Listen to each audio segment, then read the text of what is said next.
Clear है? और since plane ABC that is LX plus MY plus NZ is equal to P meets the coordinate axis at ABC, then OA is equal to क्या P by L, मैं लिखा भी उधर है ना, और OB is equal to P by M और OC is equal to, गुणा करके देखो। अच्छा बेटा यही जो x डैश है ना, यही जो x डैश है यही क्या है, अब लिखे हैं OD है, OD है ना, तो OD is equal to A square L upon P है ना, OE is equal to B square M upon P और OF is equal to C square N upon P। अब गुणा करिए, OD इंटू OA जैसे करेंगे P से P जाएगा, L से जाएगा, A स्क्वायर बचेगा। OE इंटू OB कीजिए, OB कीजिए, PM कट जाएगा, B स्क्वायर बचेगा। OF इंटू OC कीजिए, C स्क्वायर बच जाएगा। बच जाएगा कि नहीं बच जाएगा?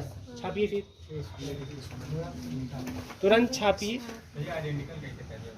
अगर और अच्छा था बनाना है ना कि और क्लियरिटी आए, ध्यान दीजिएगा, इसको तो ऐसे बना लीजिएगा। कैसे? P यहाँ रखिएगा, क्लियर है ना?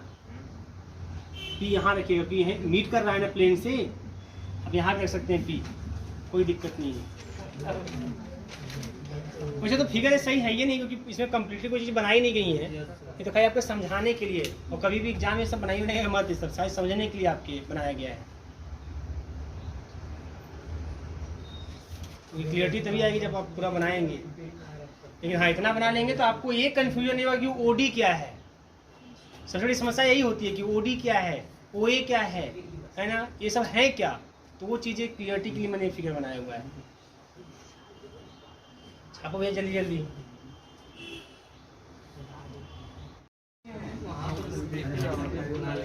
हाँ ये भी बात सही है कि अगर जो देखें कि यहाँ सी था यानी बना लिए तो ये भी सही था, लेकिन जब तक हमारी गलती बताएंगे नहीं तब तक अपनी विद्वता कैसे प्रदर्शित करेंगे। मैं तो दूसरों को भला के लिए। हाँ सही बात है, कुछ लोग ऐसे भी सही छाप भी लेते हैं ना, ये भी निशांत की बात सही है कि कुछ लोग ऐसे भी हैं जो सही छाप लेंगे, अब बाद में जाके घर पे है ना लगेंगे पगलाने कि अरे ये सी आ गया, कट ही नहीं रहा है, और सर पता नहीं कैसे बता दिए थे कि सब कट गया है ना। मेरी समस्या ये हो जाती है कि सर तो बता दिए थे कि हो गया, तो कोई बोला भी नहीं, सी यहाँ पे है, तो फिर मन मन खुश भी होंगे कि हमने पकड़ लिया, देखिए गलती था लेकिन कोई पकड़ नहीं पाया। चीजें होती है भाई, क्या करें। क्वेश्चन लिखिएगा, एक क्वेश्चन है आपके सामने जो आपको घर से करना है, और किए भी है ना कि बैठूंगा और कल लीजिए प्रैक्टिस करिए अपने। फाइंड द, क्वेश्चन लिखिएगा, find the equation TO to the, find the equation TO to the two planes which contain the line given by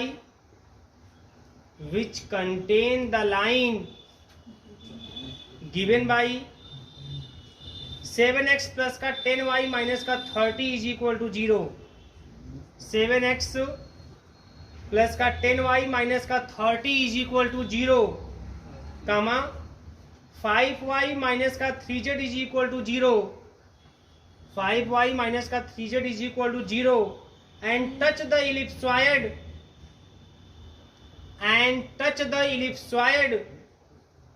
7x square plus का 5y स्क्वायर प्लस का 3z square is equal to 60। Clear है? Question कर लेंगे ना आप लोग? ऐसे बोल दें ताकि आप घर पे प्रैक्टिस करिएगा। नेक्स्ट क्वेश्चन, बहुत अच्छे बच्चे आप लोग, क्वेश्चन लिखिएगा।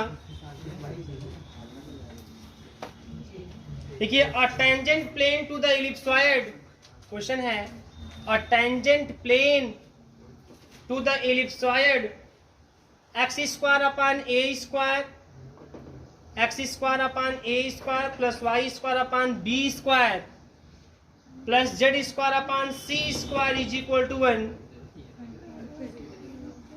फिर से बोलिए, अरे एलिप्सॉइड का मैं बोल दे एलिप्सॉइड तुरंत लिख लेना चाहिए अपने से। ये सोचते पता नहीं कुछ और बोल रहे हैं अंग्रेजी में। है तो वही X square upon A square plus Y square upon B square plus Z square upon C square is equal to 1 हो गया। मीट्स द कोऑर्डिनेट एक्सिस, बात नहीं, meets the coordinate axis, meets the coordinate axis in points, meets the coordinate axis in points capital A, capital B and capital C. Capital A, capital B and capital C. Prove that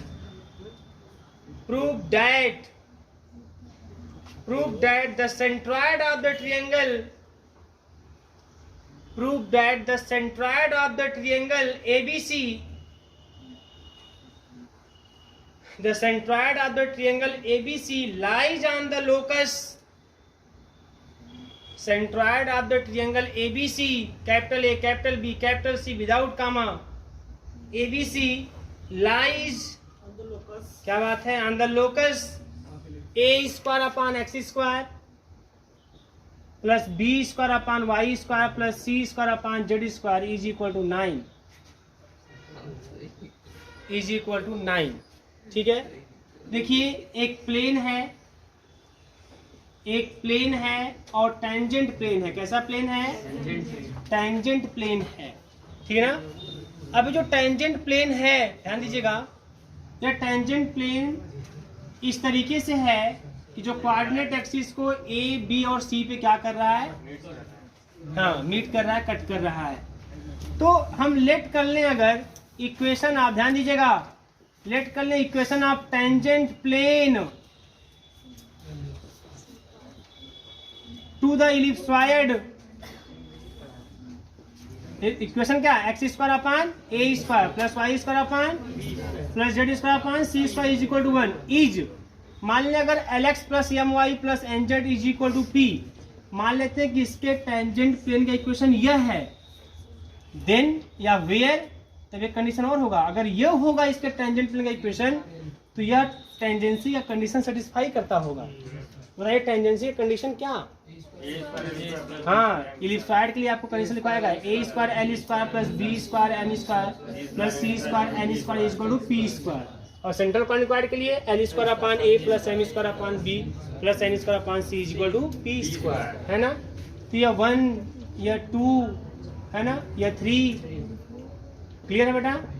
इस तरीके से हो गया। अच्छा बताइए, तो इसका coordinate क्या होगा? अगर इस प्लेन का इक्वेशन हो गया Lx plus m y plus n z equal to p, यही प्लेन है जो कोऑर्डिनेट एक्सिस को एबीसी पे मीट भी कर रहा है और साथ ही साथ आपके इलिप्सॉइड को टच भी कर रहा है। उसके लिए टेंजेंट प्लेन की तरह काम भी कर रहा है, और जब टेंजेंट प्लेन की तरह काम करेगा तो ये कंडीशन भी सेटिस्फाई कर रहा है। इसका कोऑर्डिनेट कितना? पी बाई एल 0 0 0 0 2 0 क्या बात है, आज यही सीख लीजिए केवल, तभी जीवन धन्य हो जाएगा आपका। पी बाई एन ये हो जाएगा इस तरह से, क्लियर है ना? बोलिएगा। अब इसमें उसने बोला सेंट्रॉयड, क्या बोला? हाँ, इस ट्रायंगल एबीसी का सेंट्रॉयड। तो लेट कर ले बेटा, सेंट्रॉयड ऑफ द ट्रायंगल, ध्यान दीजिएगा, बहुत simple. Centroid of the triangle is x dash y dash z dash. अगर मैं यह मान लूं सेंट्रॉयड ऑफ द ट्रायंगल, तो एक्स डैश कितना होगा? P by l plus 0 by 3, इन होगा, बताओ। और वाई डैश कितना होगा? 0 plus p by m plus 0 by 3। And z dash कितना होगा? 0 plus p by n by 3। हो जाएगा नहीं हो जाएगा? यहाँ से एक्स डैश कितना मिलेगा? पी बाई 3l मिलेगा ना। वाई डैश कितना मिलेगा? ये आपका सेंट्रॉयड मिल रहा है बेटा। और जेड डैश कितना मिल जाएगा? पी बाई 3l हो जाएगा।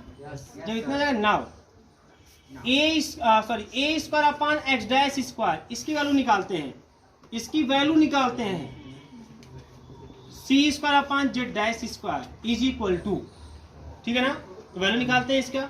ए स्क्वायर ऐसे ही रहने देंगे और x dash square, x dash square कितना है p/3l का होल स्क्वायर और प्लस b स्क्वायर p/3m का whole square plus c square p/3n का whole square is equal to कुछ नहीं, हम इसकी वैल्यू निकाल रहे हैं ना, हम इसकी वैल्यू निकाल रहे हैं। तो ये देखिए क्या हो जाएगा यहाँ से 9 हाँ 9l square a square, 9 common हो जाएगा सब में से, तो a square l square plus b square m square plus c square n square मिल जाएगा, सबके बटे में p स्क्वायर। और चूंकि ऊपर वाला जो है p स्क्वायर ही है, इक्वेशन नंबर 3 से देखो ये p स्क्वायर ही है, तो 9 p square upon p square means 9 मिल गया। इसका मतलब a square upon x dash square plus b square upon y dash square plus c square upon z dash square को 9 मिल गया। हेंस द लोकस, हमें इससे centroid का ही लोकस निकालना है। हेंस द लोकस, जब लोकस की बात है क्या करते हैं हम लोग, x dash y dash z dash को रिप्लेस कर देंगे x y z से, तो मिल जाएगा a square upon x square plus b square upon y square plus का c square upon z square is equal to 9। छापिए सेंट्रॉइड, हेडिंग करिए द इनवलपिंग कोन, हेडिंग है बेटा the enveloping cone, the enveloping cone.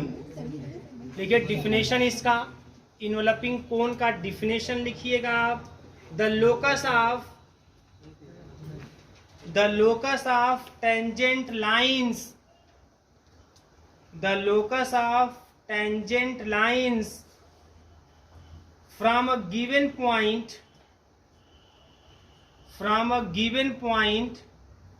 the locus of tangent lines from a given points, bracket में लिखिएगा alpha beta gamma, point क्या है alpha beta gamma, alpha gamma beta gamma gamma, ठीक है बेटा। To a given conicoid, to a given conicoid, to a given conicoid is called the enveloping cone, is called the enveloping cone, ठीक है, is called the enveloping cone. हो गया बेटा, देखिए and alpha beta gamma जो point है बेटा, and alpha beta gamma is called the vertex of the enveloping cone, is called the vertex of the enveloping cone, vertex of the enveloping cone, ठीक है, vertex of the enveloping cone. देखिए इसके कहने का मतलब देखो क्या है, बहुत सिंपल सी चीज़ें हैं। जैसे कोई भी कॉनिकॉइड, मान लीजिए कॉनिकॉइड, ठीक है ना, अब एक पॉइंट है अल्फा बीटा, अब यहाँ से आप टेंजेंट ड्रॉ कीजिए, टेंजेंट ड्रॉ कीजिए, बात समझ में आई ना, आप टेंजेंट ऐसे ड्रॉ कीजिए। अब जितने, अब चूंकि अब मैं ऐसे ड्रा नहीं कर पा रहा हूँ, मेरी कुछ समस्या है कि ये 2D 3D, तो 3D मान लीजिए कुछ है आपके पास सेंटर कॉनिकॉइड के रूप में, ऊपर कोई पॉइंट है, उसे ड्रा करेंगे उसके हर फेस पे जाएगा ऐसे ऐसे टेंजेंट। इस पर नहीं कर पा रहे हैं क्योंकि ये एक्चुअली ऐसे जा रहा है, ऐसे कुछ करके ऐसे पॉइंट जब लेके जब ड्रॉ करें, शंकु वही है ना, समझ रहे हैं आप लोग, ऐसे सब टेंजेंट ड्रॉ करते जाएंगे तो वो जो पूरा तैयार होगा ना, वो आपका इनवलपिंग कोन तैयार हो जाएगा। वही क्या होता है आपका इनवलपिंग कोन, इनवलपिंग कोन तैयार हो जाएगा। और जिस पॉइंट से आप टेंजेंट ड्रॉ कर रहे हो उसी को उस कोन का क्या बोल देंगे, वर्टेक्स, उसे क्या बोल देंगे आप, वर्टेक्स। अब इसी इनवलपिंग कोन का आपसे इक्वेशन पूछता है, इसे क्या पूछेगा आपसे, इक्वेशन, है ना। तो कैसे इक्वेशन पूछेगा आपसे, कैसे क्वेश्चन कैसे पूछेगा, इक्वेशन तो पूछेगा, क्वेश्चन के रूप में कैसे पूछेगा। अब वही जहाँ पे लिखा है ना द लोकस करके, वही बोलेगा फाइंड द, है ना, बोलेगा find the locus of tangent lines from a given point alpha beta gamma to a central to a given conicoid ax square plus का by स्क्वायर प्लस का cz square is equal to 1, बस इतने बोल देगा। अब आप बताइए क्या होगा इनवलपिंग कोन का इक्वेशन। तो आइए हम लोग देखते हैं कैसे निकालते हैं इसका, बहुत ज़बरदस्त है, इस पर न्यूमेरिकल भी आप बनते हैं। तो आइए पहले इसके डेरिवेशन को देखते हैं, डेवलपिंग कोण का इक्वेशन क्या होता है, फिर आगे बढ़ते हैं। तो इक्वेशन ऑफ, बात है बेटा, इक्वेशन ऑफ सेंट्रल कॉनिकॉइड बोलिएगा। एक चीज और ध्यान दीजिए आप ना, देखिए इन फ्यूचर भी कुछ चीज़ें ध्यान रख के आप समझेंगे। आप यहाँ पे कॉनिकॉइड के लिए पढ़ रहे हैं चीज़ें, ठीक है ना। ये जो अभी मैं आपको पढ़ाऊंगा इन्वेलपिंग कोण पढ़ाया, मैंने आपको डायरेक्टर स्फीयर बताया, मैं अभी आपको पोलर प्लेन पढ़ाऊंगा, कॉन्जुगेट प्लेन पढ़ाऊंगा, कॉन्जुगेट लाइन पढ़ाऊंगा। ये सब जितनी भी चीज़ें मैं पढ़ाऊंगा आप लोगों को, यही सब चीज़ें आगे पैराबोलाइड पढ़ेंगे या कुछ भी पढ़ेंगे आप, इलिप्सॉइड, हाइपरबोलाइड या कुछ भी पढ़ेंगे, सबके लिए ऐसे ही चीज़ें निकलती हैं। अभी पैराबोलाइड पढ़ेंगे, उसके लिए भी डायरेक्टर स्फीयर का इक्वेशन देखेंगे, उसके लिए भी आप इन्वेलपिंग कोण का इक्वेशन देखेंगे। तो आप एक जगह बस देखिए, दूसरी जगह बस खाली चेंजिंग क्या करेंगे, सेंट्रल कॉनिकॉइड का स्थान पर पैराबोलाइड हो जाएगा, तो उसके इक्वेशन को देखिएगा क्या चेंज हो रहा है, उसके इक्वेशन के अकॉर्डिंग आपको उसमें चेंज हो जाएंगे। और प्रोसेस जो होगा वो सब में सेम होगा, है ना। बहुत जगह मिलेंगे, यही नहीं आगे भी आपको, है ना, बहुत प्लेस पे आपको दिखाई देगा। इक्वेशन ऑफ सेंट्रल कॉनिकॉइड तो ये आपका है ax square plus by square plus का cz square is equal to 1, equation number first, ठीक है ना।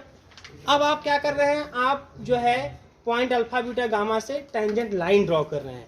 तो equation of line, equation of line through किस पॉइंट से, अल्फा बीटा गामा। बताओ क्या होगा, is x minus alpha upon l, y minus beta upon z minus gamma upon is equal to क्या बोलते हैं, हाँ बोले any point on the line, any point on the line, ठीक है ना। पढ़ने में ध्यान दीजिए, तो पंखे हिलाने की जरूरत नहीं पड़ेगी आप लोगों को। Any point on the line मिल जाएगा, L R plus alpha, M R plus beta और N R plus gamma, any point.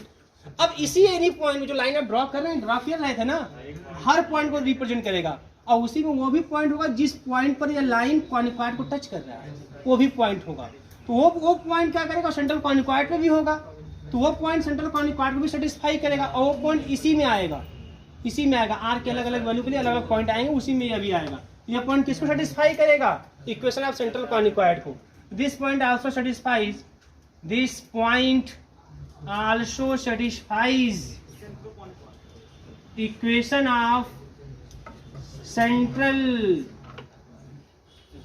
Conicoid, है ना। तो क्या हो जाएगा, A L R plus alpha का whole square plus B M R plus beta का whole square plus C N R plus gamma का whole square is equal to 1 हो जाएगा।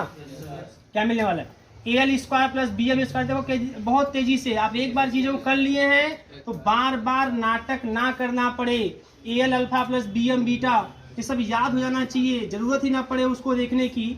और यह आर और प्लस का ए अल्फा स्क्वायर प्लस का बी बीटा स्क्वायर प्लस का सी गामा स्क्वायर, है ना, माइनस का 1 इज इक्वल टू 0, ये तो मिलेगा, है ना। तो ये वही चीज है, ओपन करेंगे मिलेगा। अब ये नहीं कि अब बार बार यही आप ओपन करें और करते रहें, और फिर मैं बताया था आपको कुछ करना नहीं होता है, बस फर्स्ट टर्म को, सेकंड टर्म को। लेकिन एक बार जहाँ कर ली उसके बाद बार बार ये डायरेक्टली जब भी मौका मिले धड़ाधड़ लिख दीजिए, यहाँ देखिए कोई समस्या नहीं होगी। और अगर आप ध्यान से कर रहे हैं तो कोई, है ना, आपको याद भी हो जाएगा, कोई समस्या नहीं है। यहाँ पे ये आपको मिल गया। अब यहाँ पे जो अल्फा बीटा गामा है ना, वहां पे क्या था, देखो टेंजेंट प्लेन की तरह ही लगेगा, है ना। लेकिन वहां पे जो था, वहां पर जो पॉइंट था वो पॉइंट सेंट्रल कॉनिकॉइड पे भी लाई कर रहा था x1 y1 z1। लेकिन यहाँ जो अल्फा बीटा गामा बाहर है, तो ये सेंट्रल कॉनिकॉइड पे लाई नहीं करेगा। अगर ये सेंट्रल कॉनिकॉइड पे होता तो फिर ये भी वैल्यू हो जाती 1 और मिल जाता 0। लेकिन सेंट्रल कॉनिकॉइड पे लाई नहीं करेगा, है ना। लेकिन है तो भाई बात टेंजेंट प्लेन की चल रही है, तो टेंजेंट प्लेन की है तो आर में क्वाड्रेटिक है, आर के 2 वैल्यू मिलेंगे कंफर्म। अब दोनों वैल्यू सेम होने चाहिए, तो वहां पे ये 0 हो जा रहा था, तो आर की एक वैल्यू फिक्स 0 मिल रही थी, तब दूसरे को 0 करना हमको पड़ रहा था। और उसके लिए आपने देखा कि तब 0 कैसे हुआ, जब a l alpha plus B m beta वहाँ x1 y1 था और प्लस सी एन गामा 0 था, तब हो रहा था। लेकिन यहाँ पर ये 0 नहीं हो पा रहा है। यहाँ पे आर की दोनों वैल्यू आप जब सीधा चार लगाएंगे तभी आपको मिलने वाला है, तब दोनों वैल्यू सेम हो। इसके लिए कौन सा कंडीशन होगा, डिस्क्रिमिनेंट, तब यहाँ डिस्क्रिमिनेंट का कंडीशन लगेगा। ऐसे आर में क्वाड्रेटिक है तो 2 वैल्यू मिलेंगे, लेकिन हमको एक ही वैल्यू मिलना चाहिए, एक ही वैल्यू तब मिलेंगे, है ना। एक है, अगर सॉरी 2 वैल्यू क्वाड्रेटिक है 2 वैल्यू मिलवे करेंगे, लेकिन हमें टेंजेंट की बात हो तो एक ही वैल्यू मिलनी चाहिए। अगर 2 मिल ही रही है दोनों सेम मिलनी चाहिए, और सेम के लिए कंडीशन है कि ऐसा क्वाड्रेटिक इक्वेशन जो हमें सेम रूट दे, तो उसके लिए डिस्क्रिमिनेंट विविक्तिकर की वैल्यू शून्य होती है। d is equal to b square minus 4ac की वैल्यू शून्य होती है। बात समझ में आ रही है ना? तो यहाँ पर बोलेंगे this is quadratic in R gives two values of R, since 2 is tangent, क्या हो गया भाई, लाइन ऑन फर्स्ट, 2 क्या है, फर्स्ट पे टेंजेंट लाइन है ना, then 2 is tangent line on first, then तब क्या होगा, देन बी स्क्वायर माइनस का 4ac इज इक्वल टू क्या होना चाहिए, 0। आर की दोनों वैल्यू क्या होनी चाहिए, सेम होनी चाहिए, और सेम होगा तो डिस्क्रिमिनेंट की वैल्यू क्या होगी, 0। अब b square, what is the b square, b square क्या है, 4 है ना, AL alpha plus BM beta plus, क्या बात है, इनको आज उठा के पटक देंगे तुरंत गधा का। बी स्क्वायर माइनस का 4 ए की value AL square plus BM square CN square, C की value A alpha square B beta square C gamma square minus का 1 इज इक्वल टू ये होगा। बात समझ आ रही है? यह तो 4 की कहानी खत्म हो चुकी, 4 की कहानी तो खत्म, क्लियर, 4 की कहानी खत्म। अब हम एलिमेंट को एलिमिनेट करेंगे,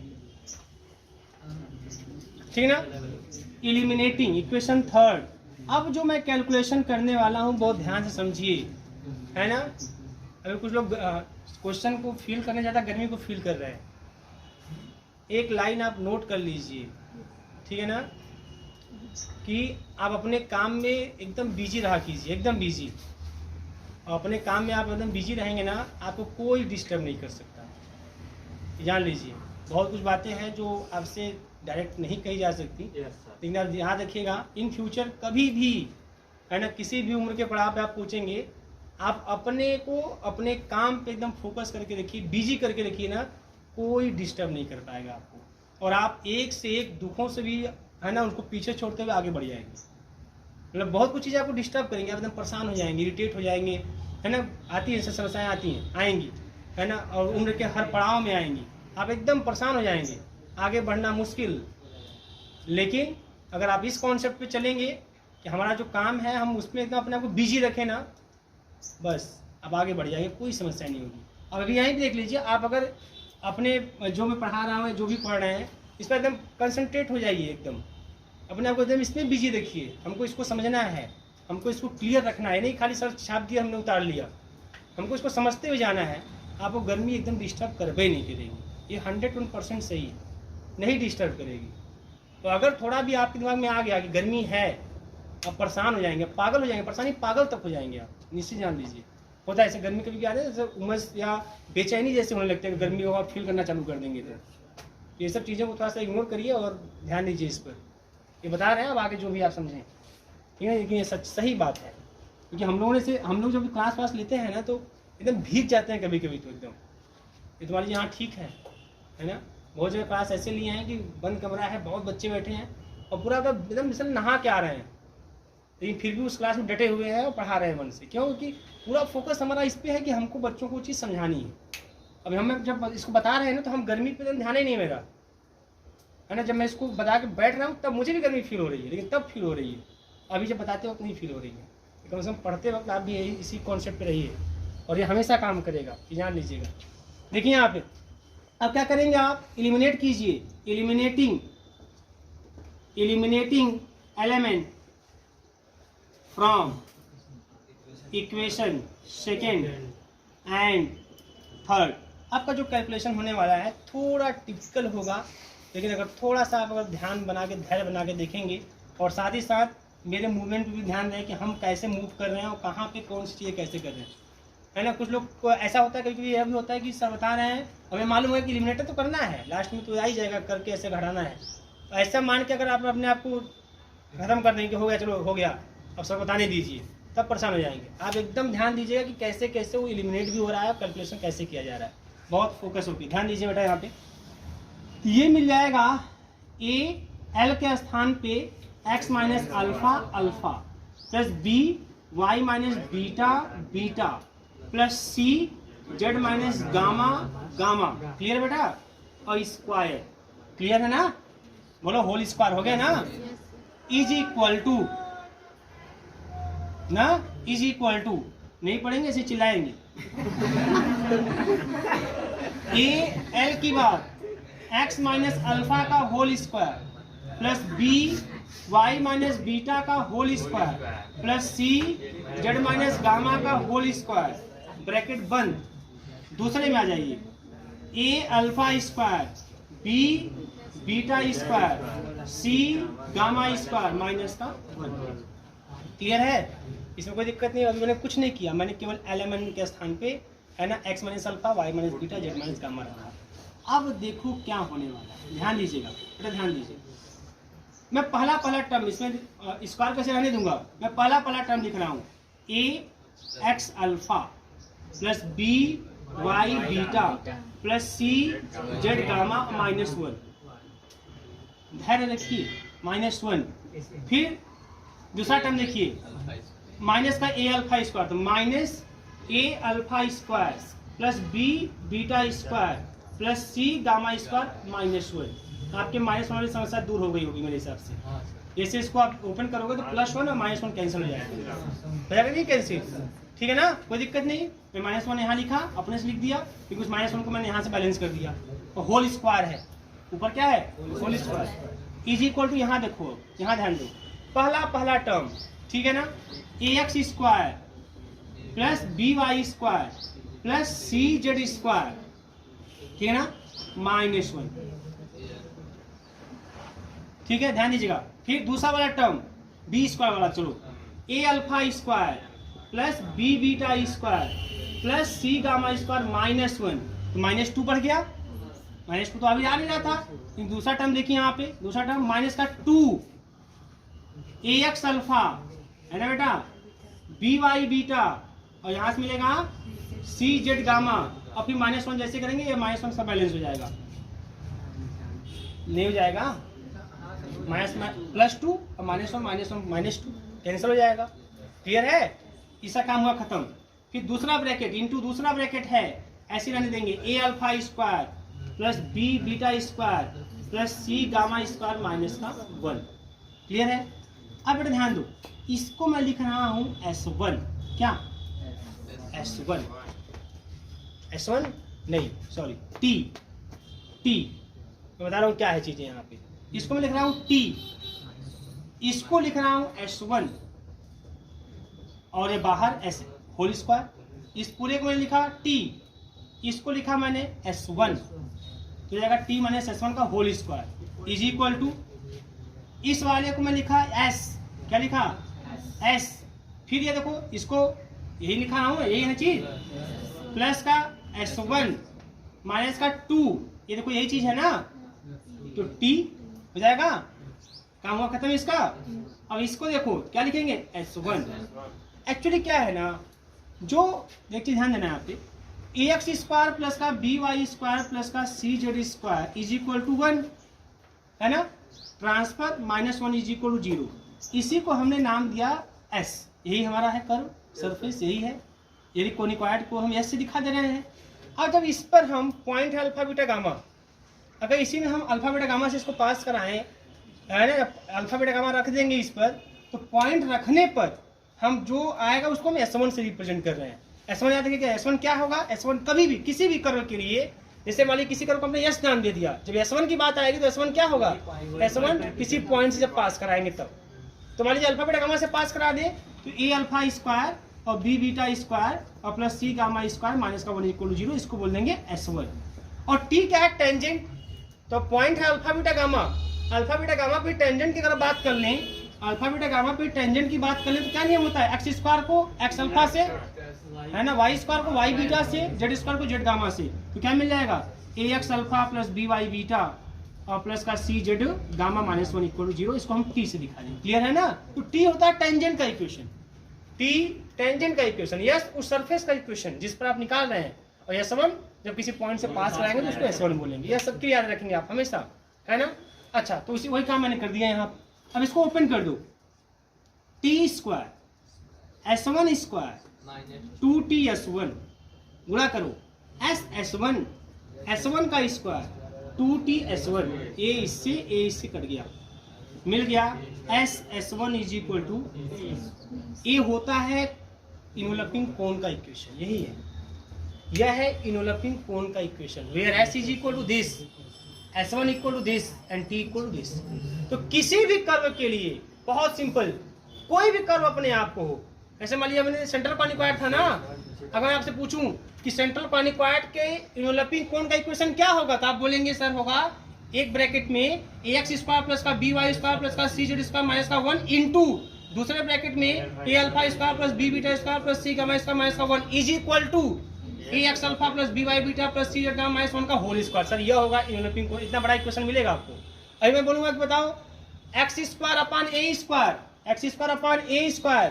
और plus y square upon b square और plus z square upon c square is equal to 1, इसके लिए इनवलपिंग कोण का इक्वेशन क्या होगा अल्फा बीटा गामा पर, तो आप बोलेंगे s मतलब यही पूरा बोलेंगे x square upon a square plus y square upon b square plus z square upon c square minus का 1 एक ब्रैकेट में इंटू दूसरे ब्रैकेट में alpha square upon a square plus beta square upon b square plus gamma square upon c square minus का 1 is equal to t tangent की बात x alpha upon a square plus y beta upon b square plus z gamma upon c square minus 1 का whole square, यह हो जाएगा इसके इनवलपिंग cone का equation. तो जब भी किसी भी कर्व के इनवलपिंग कोण का इक्वेशन लिखना होगा याद रखेंगे S1 बराबर टी स्क्वायर, S1 बराबर टी स्क्वायर, ये आपको याद रखना चाहिए। इसी पर अब जो भी न्यूमेरिकल लेंगे इसी पर लेंगे, लेकिन याद रहे यस क्या होता है उस कर्व का इक्वेशन, S1 क्या होता है जब पॉइंट को सेटिस्फाई कराएंगे उसका, T क्या होता है उसके टेंजेंट का इक्वेशन। क्लियर है? छाप लीजिए, यही एक बड़ा इंपॉर्टेंट है। ऐसे क्वेश्चन लगा भी था पहले, तो मैं उसने बताया था कि ये सब चीजें आएंगी आपके सामने फिर, हाँ लैम्डा 1 लैम्डा 2 वाला, ठीक है? तो आपको सब कुछ चीजें मिल जाएंगी। अब यहीं से हम सब कुछ निकाल लेंगे जब भी जरूरत पड़ेगी, तो नोट कर लीजिए बेटा इसको। क्लियर है ना? एक क्वेश्चन है, देखिए a cone envelops the surface, question है a cone envelops the surface, a cone envelops the surface x square upon a square plus y square upon b square plus z square upon c square is equal to 1. A cone envelops the surface x square upon a square plus y square upon b square plus z square upon c square is equal to 1. ठीक है ना? is equal to 1 and is cut by the plane z is equal to 0 and is cut by the plane z is equal to 0 in a rectangular hyperbola,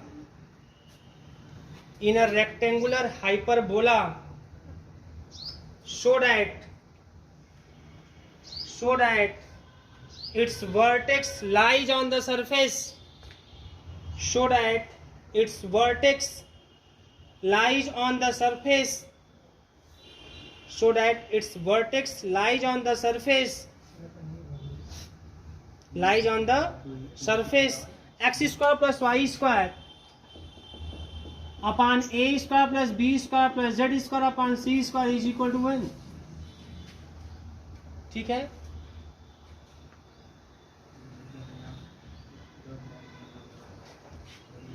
देखिए बहुत simple है, let the vertex of enveloping cone is alpha beta gamma. मान लेते हैं कि इनवलपिंग cone का जो vertex है क्या है, अल्फा बीटा गामा। ठीक है? इक्वेशन आप बताइए, अब equation of enveloping cone of ellipsoid x square upon A square plus Y square upon B square plus Z square upon C square equal to 1 is क्या होगा बताइए। तो क्या होगा इसके लिए इनवेलपिंग कोण का equation S(S1) is equal to T square. S मतलब यही, S मतलब यही, ध्यान दीजिएगा आप लोग, S मतलब यही, मतलब जेड स्क्वायर अपान सी स्क्वायर माइनस का 1, यस हो गया। S1 मतलब अल्फा बीटा गामा से पास करा के लिखिए, अल्फा स्क्वायर अपान ए square plus beta square upon B square plus gamma square upon सी स्क्वायर माइनस का 1 और is equal to T square. इसके टेंजेंट का इक्वेशन एक्स अल्फा अपान ए square plus Y beta upon B square plus Z gamma upon सी square minus 1 का whole square हो गया, S(S1) बराबर T square. समझ में आ रही है ना, यह हो रहा है, ऐसे काम करेगा, ऐसे निकालते हैं इनवेलपिंग कोण का इक्वेशन। ये किस प्लेन से कट हो रहा है, यही जो कोण है किससे कट हो रहा है, it cut by the plane. Question में देखिए z इक्वल टू 0, ये z इक्वल टू 0 से कट हो रहा है। तो अगर z इक्वल टू 0 से कट हो रहा है उसको सेटिस्फाई करेगा, तो z इक्वल टू 0 रख दीजिए इसी में, तो क्या हो जाएगा, देन एक्स स्क्वायर अपान ए square plus Y square upon B square minus का 1। यहाँ पर अल्फा स्क्वायर अपान ए square plus beta square upon B square plus gamma square upon सी स्क्वायर माइनस का 1। जेड के स्थान पर 0, गामा के स्थान पे नहीं, जेड के स्थान पे 0, क्योंकि लोग फ्लो में गामा के स्थान पे 0 पुट कर देते हैं, है ना, ऐसा होता है कि जेड गामा सब सोचते हैं एक ही मतलब। अब यहाँ पे जेड के स्थान पे 0, एक्स अल्फा अपान ए square plus Y beta upon B square minus 1 का होल स्क्वायर, जेड के स्थान पे 0 पुट कर दिया। करे कि अगर it cut by the plane z equal to 0 then it represents a rectangular hyperbola. ये क्या रिप्रेजेंट कर रहा है ना, it represents a rectangular hyperbola है ना, रेक्टेंगुलर हाइपरबोला। इफ तो देखिए रेक्टेंगुलर हाइपरबोला कंडीशन होता है coefficient of x square plus coefficient of y square is equal to 0। ये होता है coefficient of x square plus coefficient of y square is equal to 0। तो अब इसमें कोएफिशिएंट ऑफ एक्स स्क्वायर खोजिए, कब कब मिलेगा, कहाँ कहाँ मिलेगा। देखो जब एक्स स्क्वायर अपान ए स्क्वायर गुणा करेंगे, सब में करेंगे, तो आपको कोएफिशिएंट ऑफ एक्स स्क्वायर यहाँ से मिलेगा 1 अपान ए स्क्वायर, ध्यान दीजिएगा, alpha square a square plus beta square upon B square plus gamma square upon C square minus 1।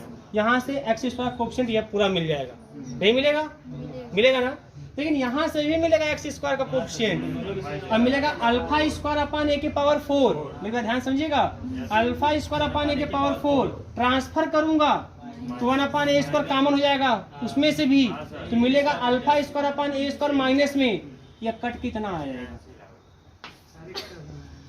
यह कोएफिशिएंट ऑफ एक्स स्क्वायर इतना मिलेगा।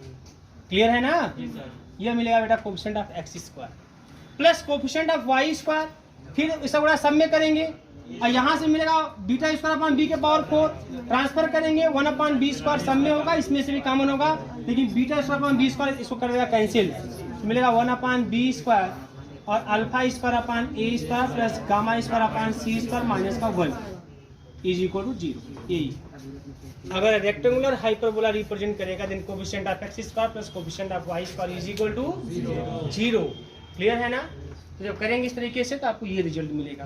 क्लियर है, अब कैसे गुणा करेंगे, तो गुणा करने का तरीका देखो, यहाँ पे गुणा कैसे करेंगे, गुणा कीजिए सब पहले वाले में, तो beta square a square b square plus 1 upon A square gamma square c square minus का 1, ऐसे गुणा कर रहे हैं। फिर यहाँ गुणा करेंगे alpha square b square a square फिर plus 1 upon B square gamma square c square minus का 1 इज इक्वल टू 0। ऐसे मैं गुणा कर रहा हूँ, ऐसे मैं गुणा कर रहा हूँ। फिर क्या होगा, इन दोनों को एक साथ कर रहा हूँ, कैसे गुणा किया जा रहा है, कैसे जोड़ रहे हैं, बहुत ध्यान देना है ना। अगर आराम से कैलकुलेशन करना है बिना परेशान हुए तब, नहीं तो फिर परेशान होंगे भाई, करिए फिर। तो alpha square plus beta square तुरंत जुड़ जाएगा और ए स्क्वायर बी स्क्वायर, और दोनों में एक कॉमन है, दोनों में 1 अपान ए square plus 1 upon B square और बाहर गामा स्क्वायर अपान सी स्क्वायर माइनस का 1 है ना, और इज इक्वल टू 0। अब ये क्वेश्चन में क्या है, क्वेश्चन में लोकस की बात, तो लोकस में हम लोग क्या करते हैं, जो भी पॉइंट होता है अल्फा बीटा गामा या x1 y1 z1 x dash y dash z dash, उसको x y z से क्या कर लेते हैं, रिप्लेस कर लेते हैं। वही काम करेंगे, है ना। लेकिन सबसे पहले थोड़ा और सिंप्लीफाई कर लीजिए इसको, alpha square plus beta square upon ए स्क्वायर बी स्क्वायर, जब बेटा एलसीएम ले लेंगे तो a square b square LCM होगा, ऊपर मिल जाएगा a square plus B square मिल जाएगा, और गामा स्क्वायर अपान सी स्क्वायर माइनस का 1 is equal to 0। A square b square दोनों में है, कहानी खत्म उसकी, बोलिएगा। अब ऐसे मिलने वाला है, कैसे मिलने वाला है, ऐसे मिलने वाला है, ऐसा। जब ये चीज खत्म हो जाएगा, इसको कॉमन कर लेंगे, ऊपर वाला कॉमन कर लेंगे, इसके बटे में हो जाएगा, है ना। और यहाँ बच जाएगा गामा स्क्वायर अपान सी स्क्वायर माइनस का 1 transfer, 1 transfer. Hence the locus, hence the locus, hence the locus, then alpha beta gamma is replaced by x y z, तो x square plus Y square upon A square plus B square plus gamma z square upon C square is equal to 1, proof हो गया। ठीक है, ये calculation कैसे हो रहा है वो विशेष ध्यान देना है आपको, कर लीजिए। लिखिए question, find the locus of, question है find the locus of a luminous point, अरे एक मिनट लिखिए, क्या लिखा आपने, find the locus of a luminous point if the ellipsoid luminous point if the ellipsoid x square upon a square, if the ellipsoid x square upon a square plus y square upon b square plus z square upon c square is equal to, बहुत तेज आप लोग, is equal to 1, cast CAST वाला, CAST वाला है ना, cast और circular shadow on the point, और circular shadow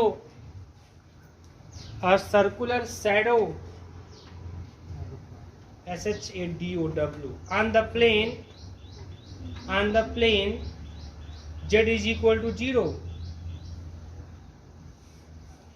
z is equal to 0। Clear है। अब ध्यान दीजिए इसमें क्या है, कंडीशन क्या है, क्या चीजें हैं इसमें।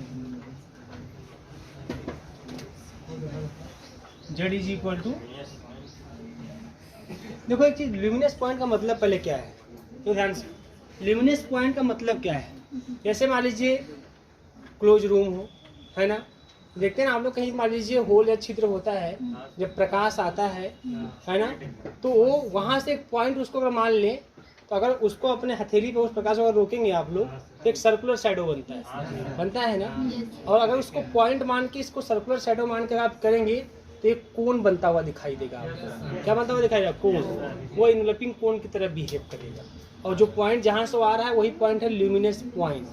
कास्ट मतलब आरोपित करता है, बनाता है, क्या बनाता है, सर्कुलर शैडो, है ना। तो सर्कुलर शैडो बना रहा है। वही चीज़ें हैं कि आपको करना कुछ नहीं, इसमें आप लिखेंगे इक्वेशन ऑफ इलिप्सॉइड, क्या होगा, एक्स स्क्वायर अपान, लिखिए आप, लिखिए कहानी से चालू करिए, है ना। वही सेम आपका है system, same concept. Equation of ellipsoid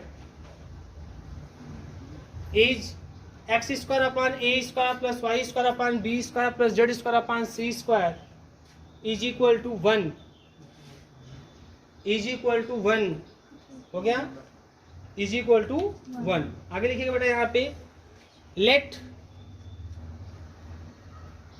the coordinate of luminous point, जैसे वर्टेक्स था, वर्टेक्स हमने मान लिया अल्फा बीटा गामा, यहाँ ल्यूमिनस है, पॉइंट है, वो इसी वर्टेक्स को बोला जा रहा है। Let the coordinate of luminous point, coordinate of luminous point is क्या, अल्फा बीटा गामा। कौन है भाई, इज अल्फा बीटा गामा, ठीक है, alpha beta gamma, clear. then the equation of enveloping cone, equation of enveloping cone is given as, equation of enveloping cone is given as क्या लिख लेंगे ना आप लोग, वही पिछला वाला लिखिए, तुरंत लिखिए, क्या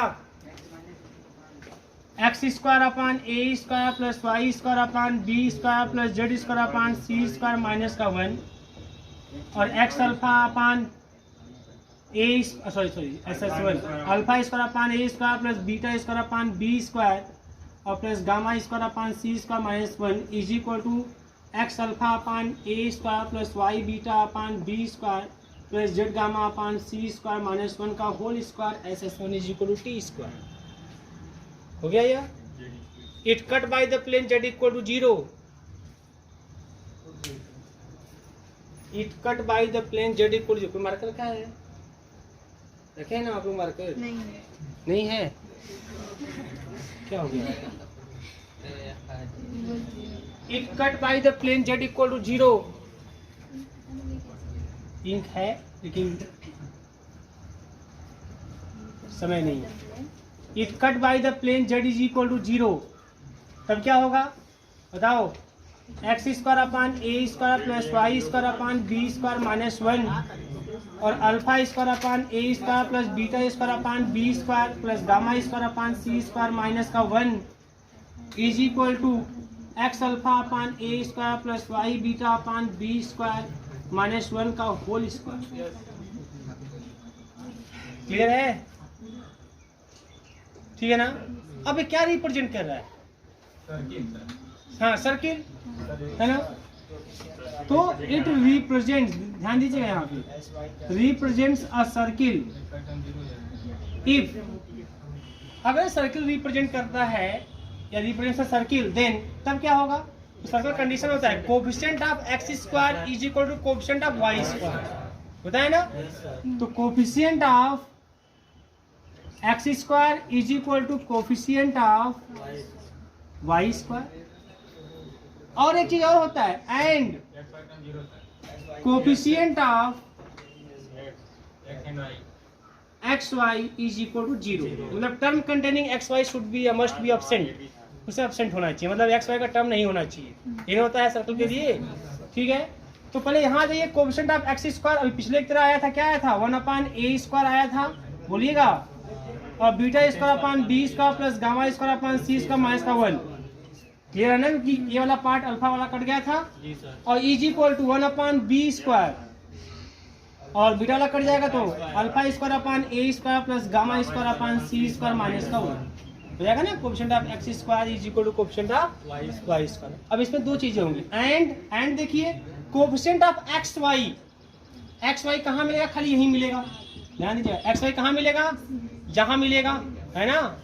जब साथ में करेंगे 2ab जब करेंगे तो 2 अल्फा बीटा अपान ए square b square x y मिलेगा। तो कोफिशिएंट क्या मिलेगा? 2 alpha beta a square b square equal to 0 which means alpha beta is equal to 0, है ना। तो ये कंडीशन दोनों सेटिस्फाई होना चाहिए। तो इसमें दो केस बनेंगे, क्योंकि अल्फा बीटा अगर 0 इसका मतलब है either alpha is equal to 0 और बीटा इज इक्वल टू 0, दो कंडीशन बन जाएंगे। तो case first if alpha is equal to 0, if alpha is equal to 0, है ना, तब क्या होगा? तब 1 अपान ए स्क्वायर और beta square b square plus gamma square c square minus का 1 और 1 अपान बी स्क्वायर और gamma square c square minus का 1, ये तो 0 हो गया, बोलिएगा। अब गुणा करेंगे तो बीटा स्क्वायर और ए स्क्वायर बी स्क्वायर और plus gamma square c square minus का 1 इंटू 1 अपान ए स्क्वायर, ट्रांसफर कर देंगे 1 अपान ए स्क्वायर माइनस का 1 upon B square is equal to 0 हो जाएगा, बोलिएगा। ये मिलेगा।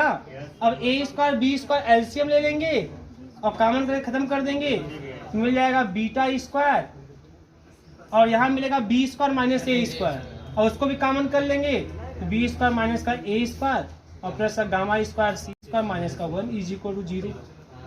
जब हेंस द लोकस की बात करेंगे, हेंस लोकस, तो मिल जाएगा आपको वाई स्क्वायर और बी स्क्वायर माइनस का ए स्क्वायर और प्लस का z square upon C square is equal to 1, ये मिल जाएगा। इसी प्रकार बेटा केस सेकंड जब करेंगे आप, केस सेकंड की बात जब करेंगे आप, केस सेकंड इसमें पुट कर देंगे, है ना, ये बीटा इज इक्वल टू 0। तो अब यहीं पे अब क्या करेंगे? इसी में beta equal to 0 put up कर देंगे तो ये वाला 0 हो जाएगा। और फिर हम ऐसे ही करेंगे, इक्वेशन आपको और मिल जाएगा, उसमें एक्स और जेड में मिलेगा, है ना। ये 2 आपके आंसर हो जाएंगे। क्लियर है? बोलिए क्लियर है ना? कर लीजिए इसको। ये बहुत अच्छे बच्चे आप लोग, करिए। तो क्वेश्चन देखिए, a cone involves the surface, a cone involves the surface, a cone involves the surface, involves the surface x square upon a square plus y square upon b square plus z square upon c square is equal to 1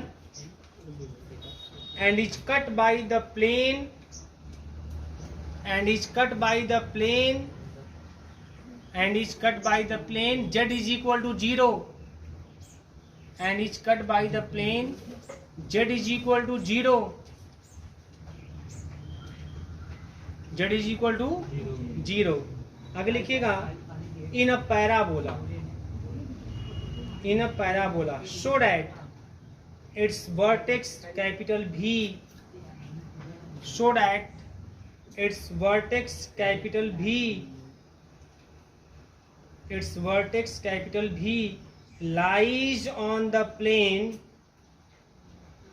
lies on the plane z is equal to plus minus c, lies on the plane z is equal to plus minus c, lies on the plane z is equal to plus minus c. अब इसको सम करना है, कितना आसान है ना? आप लिखेंगे इक्वेशन ऑफ इनवलपिंग कोन, ये भी वैसे ही लिखेंगे, है ना? अब ये किसको रिप्रेजेंट कर रहा है? हाइपरबोला। तो एक कंडीशन देखिए, ध्यान दीजिए, यह हाइपरबोला रिप्रेजेंट करेगा तो कंडीशन यह होगा h square is equal to a b. h square is equal to क्या हो जाएगा? A b. पढ़ाया ना आपने? पैराबोला ना, क्या बोला मैं? पैराबोला है। पैराबोला के लिए होगा, हाइपरबोला के लिए ग्रेटर देन हो जाएगा और इलिप्स के लिए लेस देन हो जाएगा, है ना? पैराबोला। अब ये होता क्या है? Half the coefficient of x y, और ए क्या है? Coefficient of x square into coefficient of y. बात समझ आ रही है? तो आप यहाँ से एक्स वाई कोफिशिएंट लिखेंगे, उसका स्क्वायर करेंगे बराबर coefficient of x square coefficient of y square. जब इसी को आप सॉल्व कर लेंगे ना, then you get gamma is equal to plus minus c. आपको यह मिलेगा सॉल्व करने पर। हेंस द लोकस करेंगे तो मिल जाएगा z is equal to plus minus c. ठीक है ना? तो आज के लिए आज का क्लास यहीं पे क्लोज करते हैं। आपका लक्षण सही नहीं लग रहा है।